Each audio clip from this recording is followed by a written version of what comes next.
His voice is sharp, arrogant, and dismissive, greater than "you're just not what this company needs anymore." I blink, once, twice, and for a moment, I forget how to breathe. Across the long glass desk, Mark Rowan smirks like he's just completed a noble task.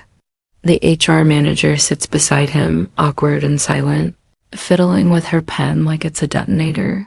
I glance at the folder he just slid toward me. Termination letter. No cause. No warning. Just done. Greater than "don't take it personally," he adds, folding his hands like a corporate priest. I just believe in leaner teams, smarter teams. I want to laugh. I am the team. I built the predictive logistics algorithm this company runs on, the one that slashed costs by 42%, the one that won us 3 federal transport contracts, the one I own, but I say nothing because I see it now, the fresh suit, the polished smile, the LinkedIn perfect leadership style. He wants his name on everything, and he thinks I'm an outdated name tag with a heartbeat. I stand up. Quietly, calmly. "Good luck," I say, tucking the folder under my arm. He smirks again, greater than "you'll land somewhere, eventually." I smile back, greater than "so will you." He doesn't know. Not yet. Not today, but Monday morning is coming. And he just fired the wrong woman. He thought he was replacing me. He didn't know I built the system. Literally, and soon everyone will know. They never saw me coming, not because I was invisible, but because I was never loud. That's the thing about quiet people, we're underestimated. Until the moment we're not. My name is Elena Wren, and for the past 11 years, I was the lead systems engineer at Transglide Solutions, a logistics tech firm based out of Sacramento. If you ordered medication that arrived before the storm, or fresh produce that stayed crisp on the shelf for weeks, chances are it was routed through my code. The heartbeat of this industry was an algorithm I wrote alone in my apartment with a blanket over my knees and takeout containers stacked on the floor. I wasn't born into tech. I wasn't the wunderkind on the covers or the TED Talk star in sneakers. I was raised by a single father who fixed trucks for a living. The grease never quite left his hands, no matter how hard he scrubbed.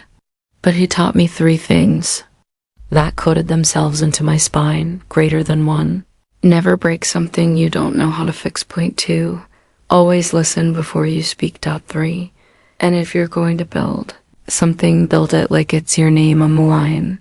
When I was 11, he brought home a dead laptop from a junkyard job. Told me, "If you can bring it back to life, it's yours." I did. In 3 days. By 17, I had a scholarship. By 23, a degree. And by 27, a working prototype of a system that could track, reroute, and optimize freight movement in real time using predictive modeling and machine learning. I called it Synergiosaps. No marketing team, no funding. Just me, caffeine, and a dev environment running on fumes. The first company I pitched laughed me out of the room. The second offered me $10,000 and a junior position. I walked away from both. Then came Jonas Hall, the original founder of Transglide, a man with vision but no tech, desperate to compete with the Amazon-level sharks. I showed him my system.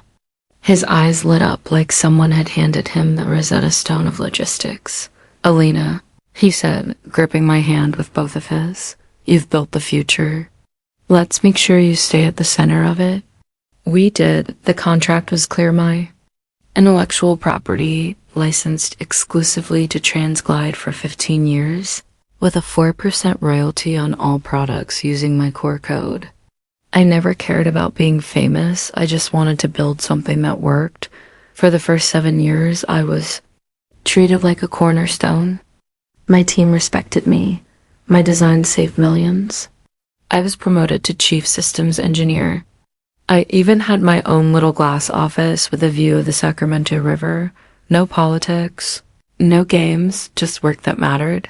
Late nights were common. The kind of nights where I'd remove my shoes under my desk and code to the hum of the vending machine. Sometimes I'd wake up at 3 a.m. with a new way to reduce latency and scribble it on a napkin. Other times, I'd watch warehouse cameras stream live and feel a strange peace watching forklifts dance in automated rhythm. But what I remember most is my father. He'd call every Sunday and ask, "Greater than, you still building that invisible engine?" "Kid, greater than still turning?" I'd say. He didn't understand what I did, but he believed in it. And more importantly, he believed in me. Then Jonas had a stroke. The board took over. And a few months later, Mark Rylland was brought in from a venture capital group in Austin. Younger, shinier, MBA from Wharton. He wore thin ties and used the word disruption like it was a prayer.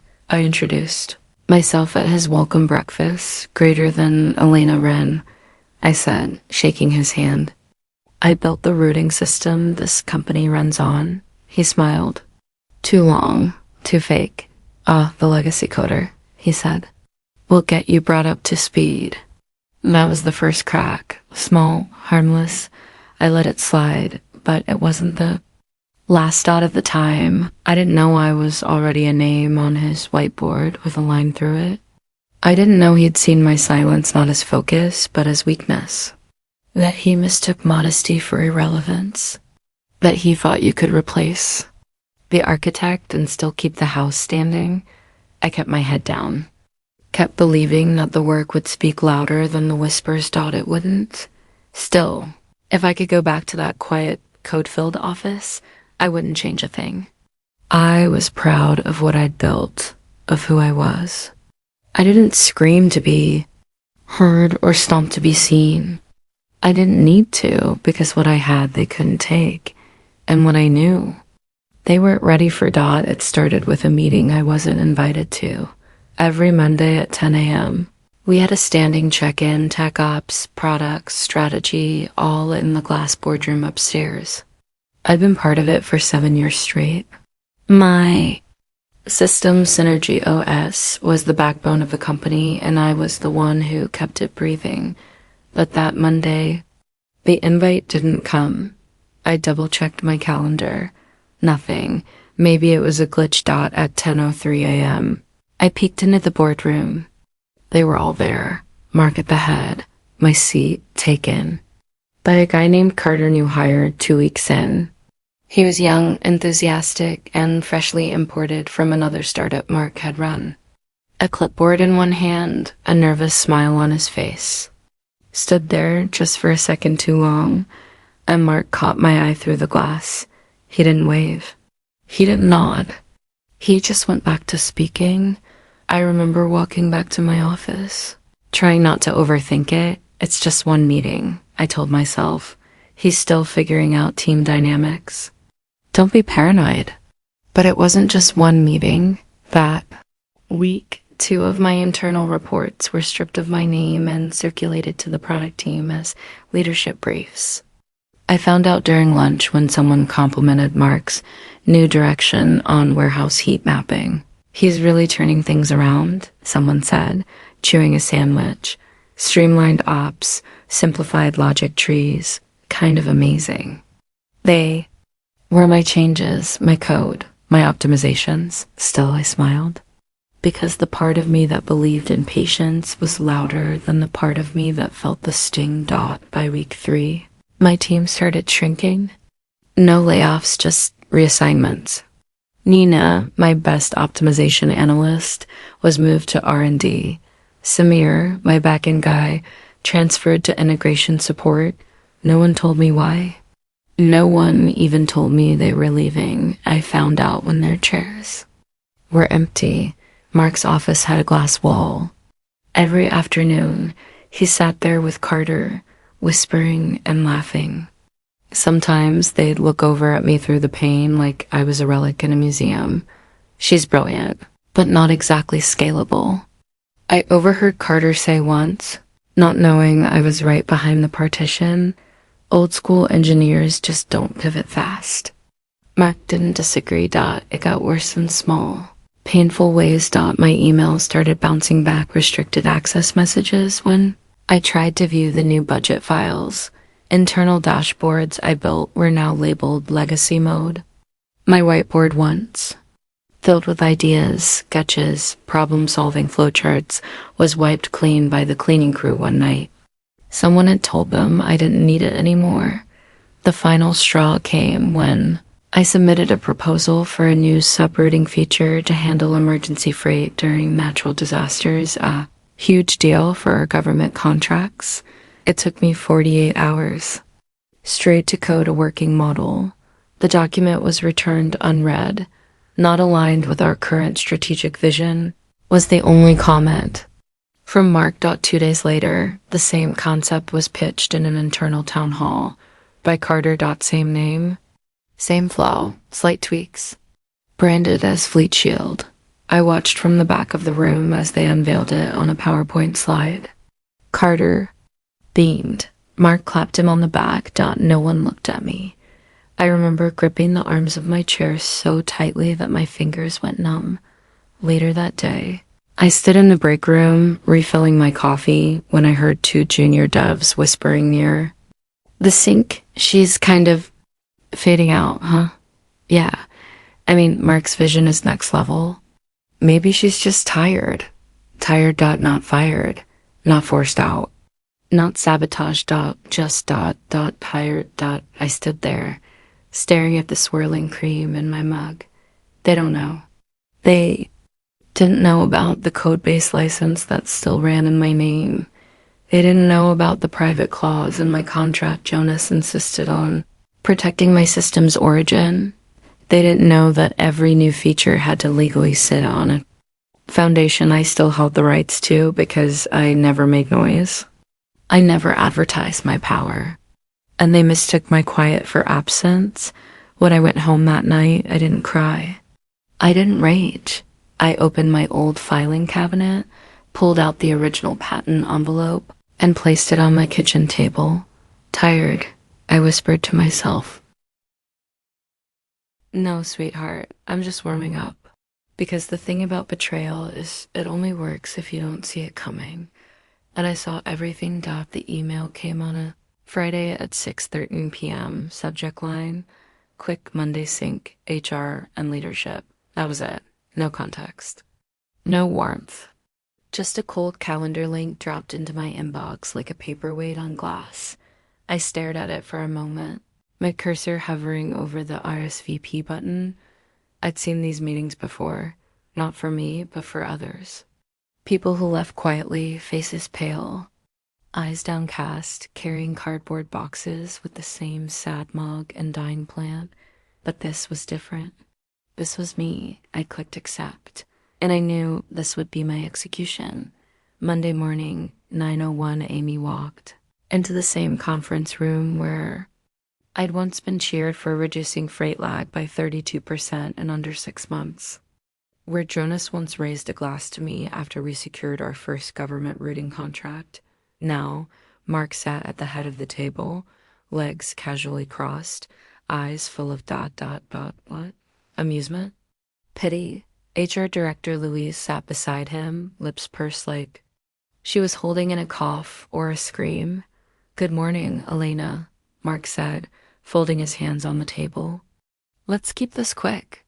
He reached for a sleek leather folder and slid it toward me with a dramatic kind of smoothness that made my stomach turn.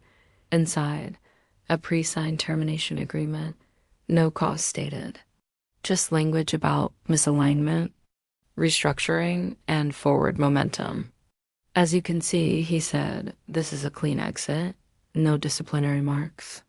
You'll receive your severance as outlined. We're even waiving your non-compete clause.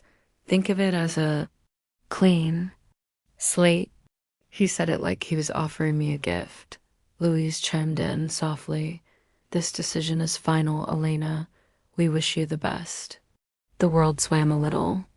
Not from panic, but clarity. Everything walked into place. This wasn't a demotion. This wasn't A performance review it was a public erasure. Mark leaned back, smiling. That smirk he always wore when he thought he'd won. Greater than "You've been with Transglide a long time," he said, faux sincere. I respect that. But we're pivoting to newer, scalable, investor-friendly solutions. And frankly, I won't spend another dime on legacy systems. I blinked. Legacy systems, he repeated, like the phrase gave him power. No offense, but we need forward thinkers now. Builders. He had no idea the algorithm he was bragging about ran on my core logic. No idea the routing architecture. Carter had renamed Fleet Shield, was just a UI facelift over my foundational API. No idea that I held the system patent. Not the company. Me. I said nothing. I picked up the folder, closed it slowly, and tucked it under my arm. Mark gave one final nod. You'll land somewhere, eventually. I held his gaze and smiled. Greater than so will you. Then I walked out of the room. 2 hours later, my badge no longer worked. Security escorted me to my office, to collect my things. It took 12 minutes. A laptop, a framed photo of my father, a small stack of handwritten notes, a coffee mug that read "Code like a girl." As I left, I passed by Carter in the hallway. He wouldn't meet my eyes, just ducked his head and mumbled something that might have been sorry. It didn't matter. That night I sat in my apartment with a glass of Pinot Noir, the contract folder open on the table. I didn't cry. I didn't scream. I just breathed deep, controlled, slow. I opened my fireproof safe and pulled out 2 things. 1, the original Synergy OS codebase backup, timestamped and NOTARIZE.2, the U.S. patent certificate filed under my name. Filed 2 years before Transglide Incorporated. Jonas had insisted on protecting me. Said the company would never survive without me. But the board might forget that one day. He was right. And they had. I turned to the last page of the patent and reread the licensing clause. It was crystal clear, greater than license granted to Transglide Solutions, Inc., under the condition of ongoing contribution and written consent of the patent owner, Elena M. Wren. There had never been consent to rebrand the system. No. Sign off on the Fleet Shield module. No legal authorization to pitch or distribute third-party updates using my base code, which meant they just fired me, but I still owned everything. The silence over the next few days. I watched from the outside as Transglide rolled out a press release boasting about their new AI-powered freight intelligence platform, which was still my code, just reskinned. Mark did an interview. Used words like proprietary, revolutionary, and exclusive design. Carter beamed in the background like a student watching his teacher live for the first time. They thought I was gone, but I was just ... Getting ready. You removed me from the room, I whispered to the empty kitchen, but you built the room with my walls. And now I was going to show the world who really built it. The first day after I was fired, I didn't scream. I didn't post a dramatic goodbye. I didn't tell anyone, not even the few people still loyal to me at Transglide. I just sat in my apartment, cross-legged on the floor, with the termination folder still unopened beside me. I stared at the soft light spilling across my living room rug and thought, greater than they really think it's over. I poured a glass of wine, lit a candle, and placed the one thing they couldn't take from me on the table, my patent certificate, the name on it, Elena M. Wren, the title, Synergios, Predictive Freight Routing and Adaptive Logistics. Algorithm filed 3 years before Transglide even had an office. They had no idea. By the second day, I went looking for the proof. I drove 40 minutes outside Sacramento to an old storage unit Jonas had helped me rent during our early startup days. It smelled like rust and old ambition. I unlocked it and pulled out the old boxes. Backups, binders, everything I had once labeled just in case. At the bottom of one dusty tote was what I needed, an external drive. My original codebase dated, signed, archived, authenticated. Alongside it, a memo Jonas had hand-signed before his stroke. It read, Elena Wren is the sole inventor and intellectual property holder of Synergy OS. Transglide is licensed to use the system under her written consent. I smiled and whispered, greater than, good night, Mark. On the third day, I made my first call. Her name was Naomi Crane, a former corporate compliance lawyer, sharp as a diamond and just as hard to crack. She once called our board of directors legal wallpaper. I liked her immediately. She picked up after 2 rings, greater than Elena, she said. You finally calling in the cavalry? I think it's time, I said. I told her everything. The rebranding, the stolen code, the fake presentation, the arrogance. Naomi's voice dropped into something cold. If what you're saying is true, and I have no doubt it is, then they're not just overstepping. They're on fire, and they don't even smell the smoke. Exactly, I said, but I'm not filing a lawsuit. Silence, greater than, then what are you doing?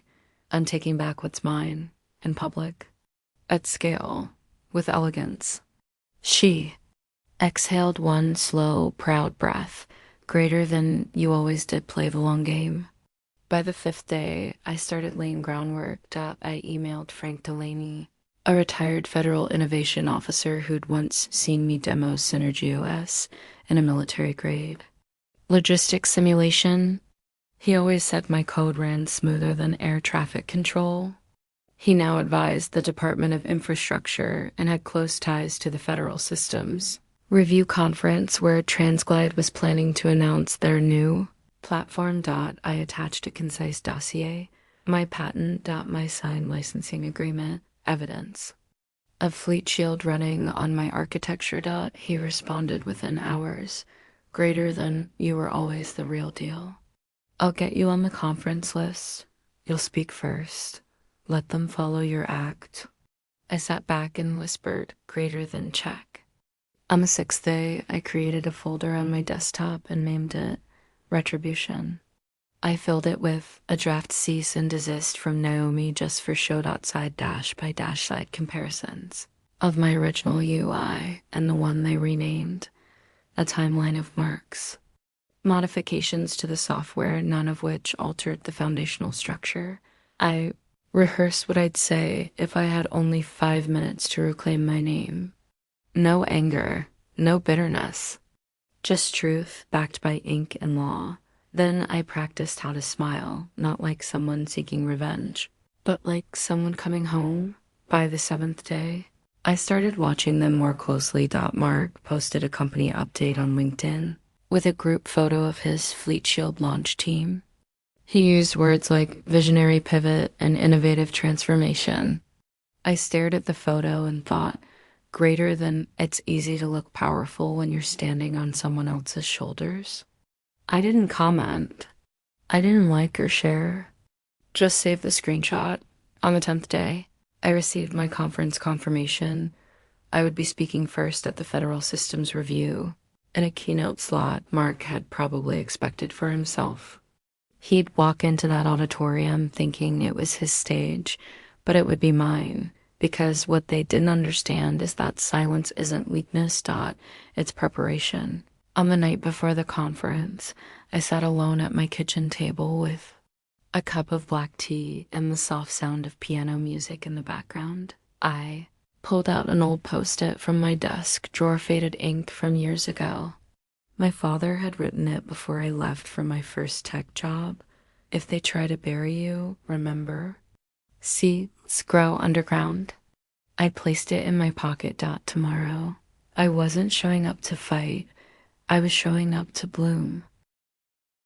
The morning of the conference was sharp with spring air. Clean, electric, full of unspoken things. I wore gray simple, structured, precise. No brand names, no bold lipstick, just calm, just control. The event was being held at a federal hall in D.C., where the walls whispered secrets and the name tags opened doors. I checked in without fuss. My badge read, Elena Wren, Independent Systems Engineer Keynote, The Origins of Predictive Freight Intelligence. The receptionist glanced at it, looked up at me, and gave a small nod. I stepped into the auditorium. 100 heads already. There, rows of policy officials, tech executives, military logistics reps, VC scouts, and federal advisors, all waiting to hear from the next big name in adaptive routing. They thought that was Mark. He was scheduled to speak second. Poor man. Backstage. I spotted him arriving. He didn't see me. He was too busy laughing with Carter, both dressed like tech royalty-tailored blazers, perfect hair, smug grins. Mark was holding a tablet. Probably his big presentation. Probably filled with my slides, my architecture, my flow diagrams. He had no idea what was about to happen.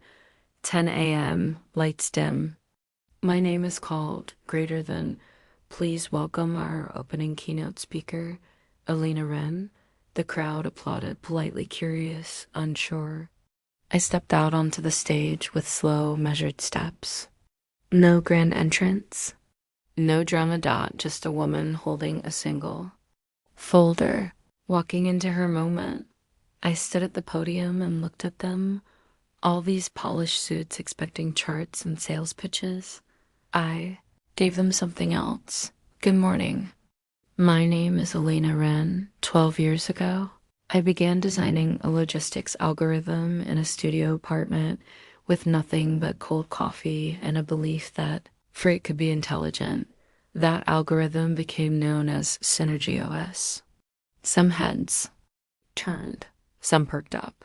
A few federal attendees nodded. They'd seen the name in early documents. It was built, tested, and patented before Transglide Solutions even existed.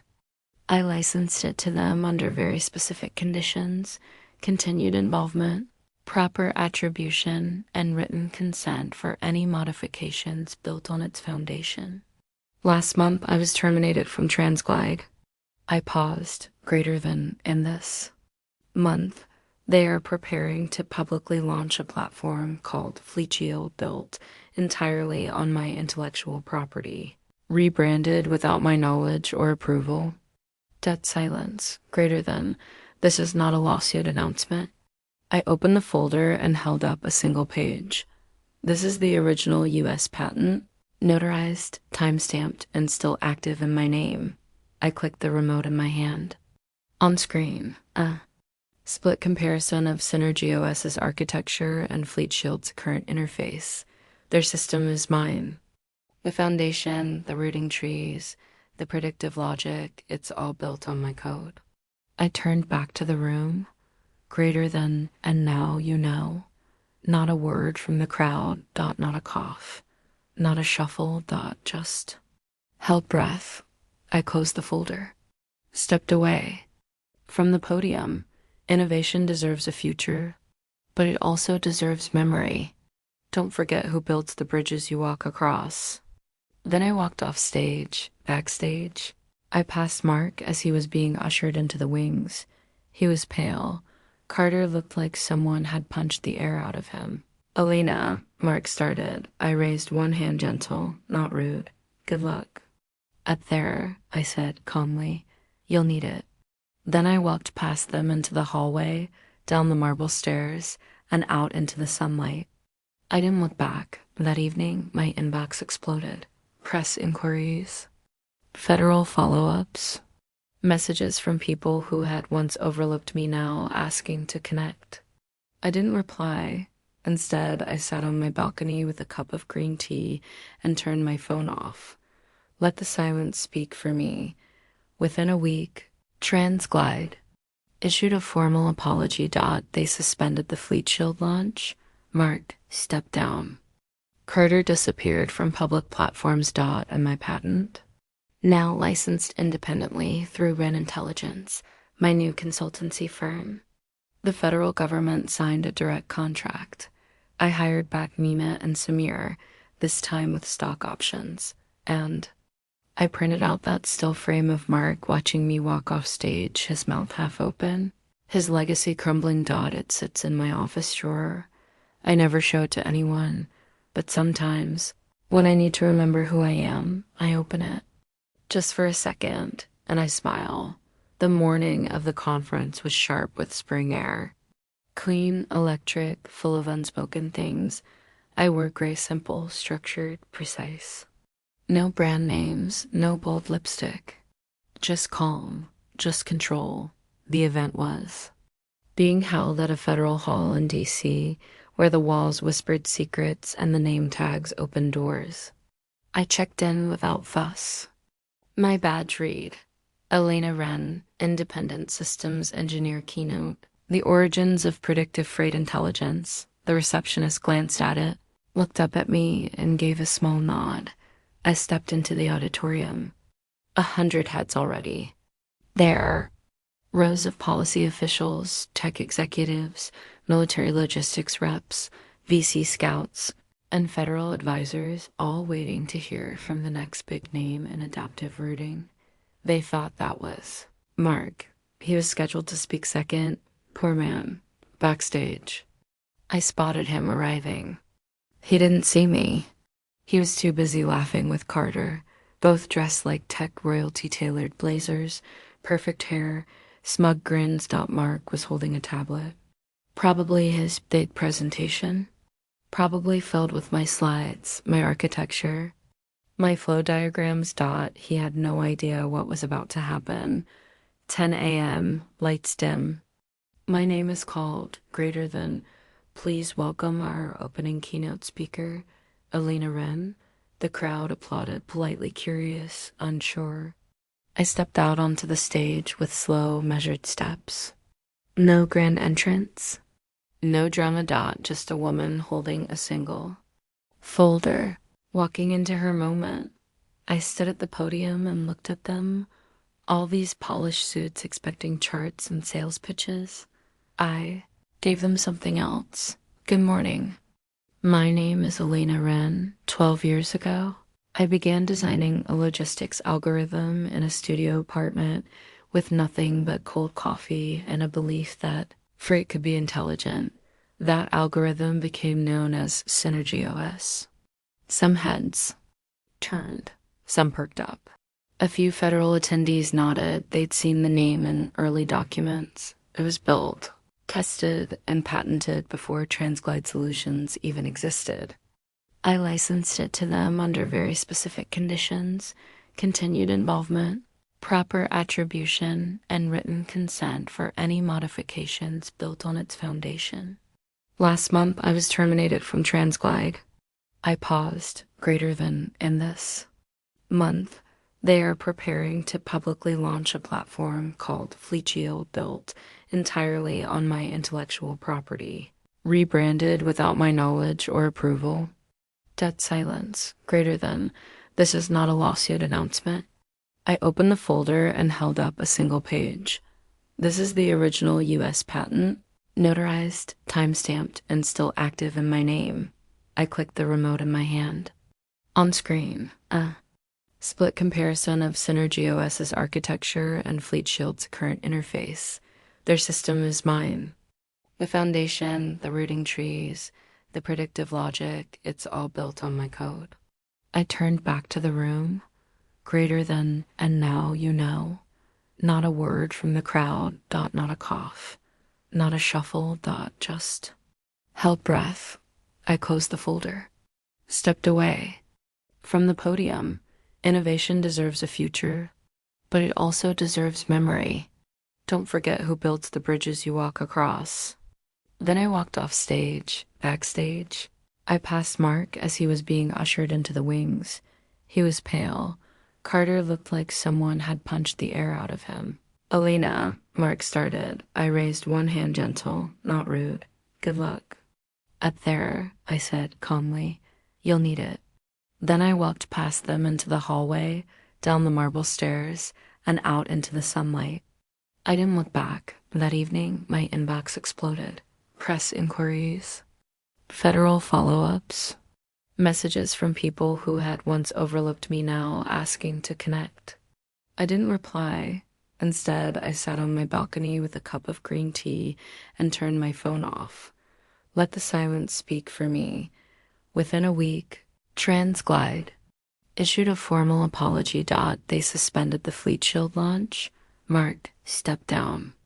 Carter disappeared from public platforms. And my patent, now licensed independently through grin, my new consultancy firm.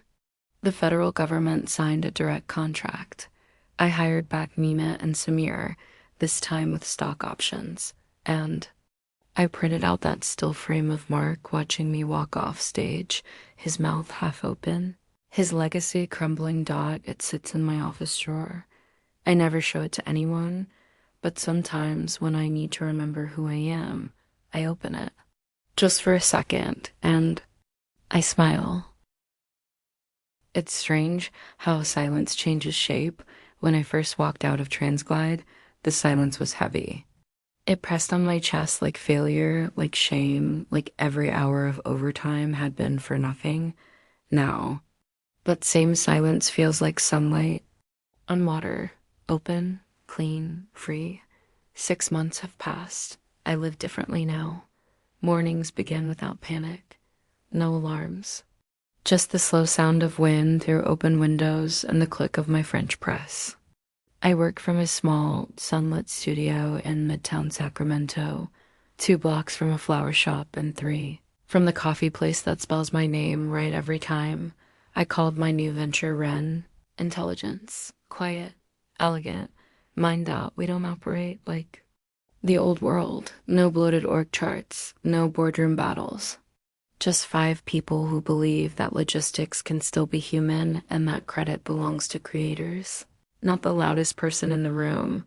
Nina's back, she handles optimization strategy. Samir runs our back end. And we brought on 2 interns from a local women's coding boot camp. Every time they present something, I remind them to put their name on it, bold, big, unmissable, because I learned that lesson the hard way. As for Mark Rilland, he never reached out again. After the conference, his exit was swift and quiet. No drama, just a soft-edged press release and a deleted LinkedIn profile. Rumor has it, he's consulting now, privately, no press photos. No product launches. No throne to sit on. I don't hate him. Not anymore. Hate is loud. And I'm done with noise. What I feel now is something deeper. Something better. Closure. Not the kind they hand you like a parting gift, but the kind you build yourself with bricks of truth and still beams of self-worth. A few weeks ago, I visited my father's grave. Brought him white lily and a framed copy of the patent, now updated under Ren Intelligence. They tried to bury me, Dad, I whispered, but I wasn't soil. I was seed. I could almost hear him laugh. Every now and then I receive messages from people, young engineers, women in startups, quiet builders like I used to be. They say, I watched your talk. I didn't know we were allowed to fight back without shouting. I tell them what I know now, greater than you don't have to shout, you just have to own something and protect it like a flame in the wind. There are no parades for this kind of victory. No champagne popping, just the quiet joy of knowing you're not erased, you're remembered. Tonight, I sit by the window with a glass of Cabernet, watching the city lights flicker. My inbox is full, but my mind is quiet. I built something, they tried to take it, and I took it back with law, with proof, with patience, with grace. No yelling, no scandal. Just one woman walking onto a stage and saying, this was never yours. I don't dream of revenge anymore. Now, I dream of legacy. Of young women writing code in tiny apartments, wondering if anyone will ever see them. I see you. Was you. And if this story finds you on the verge of giving up dashed on single quotes, T. They only win if you walk away. Not all endings are loud. Some are quiet, some are mine. And if you're still here, you already know. Some betrayals try to write you out of your own story, but if you stay calm and stay clever, you might just become the plot twist they never saw coming. Subscribe for more true stories of elegant revenge. And if someone ever underestimated you, tell me about it in the comments. And listening.